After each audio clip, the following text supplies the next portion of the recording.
Hello there, my name is Dr Delaney. I am a historian and author of Queer Georgians, A Hidden History, which is forthcoming with Doubleday. Along with being a historian, I'm also an actor, and I've spent the last 10 years working across stage and screen, and I currently play the role of Detective Jordan MacDonald in Harry Wilde for Acorn TV.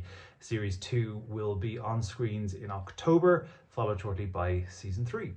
I'm also a broadcaster and am the co-presenter of History Hit's newest podcast, After Dark, which is available on all streaming platforms. Because of my work as an actor over the last 10 years, dealing with the tempers and tempos of audiences, I wanted to bring some of that experience to my approach as a historian. So in Queer Georgians, I very much wanted to push the narrative element of these incredible hidden histories. And it's called Queer Georgians, A Hidden History for a reason. I've specifically chosen the word hidden because these are histories that some people would rather didn't exist at all, but they're also hidden histories because the people that are involved in living them at the time hid them from general view. And why was that? Well, simply put, it could have cost them their lives. Readers will be introduced to a wide variety of colourful protagonists throughout the book, including the Princess Seraphina, who stands up to authority and bullying and takes her oppressors to court, where she wins her case.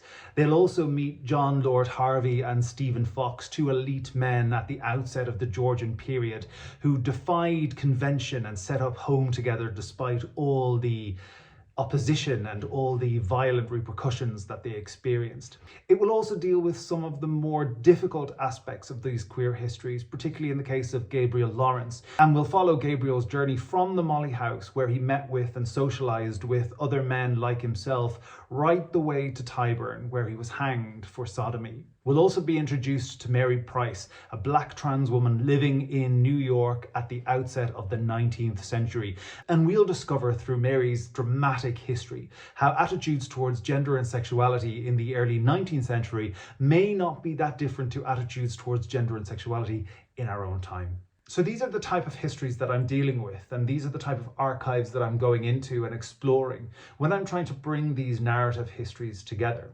I want Queer Georgians to be an invitation to people who may not know or may not be interested in these kind of histories. And by approaching these histories in what I hope is an open and collaborative manner, I hope to demonstrate that these are not just histories that belong to the LGBTQ+ community, and they do, but they're histories that belong to all of us. These are histories of brothers, sisters, mothers, fathers.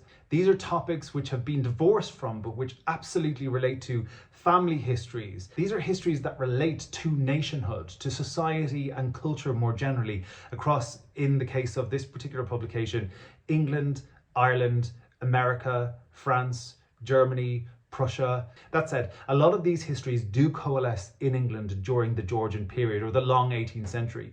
But we extend that narrative out beyond the empire and see how more diverse, more multicultural and more nuanced histories intersect with these queer pasts. Queer Georgians, A Hidden History is an ambitious but I think important project, and I'm really looking forward to continue my work in the archive and to tell these histories to a wide audience for the first time ever.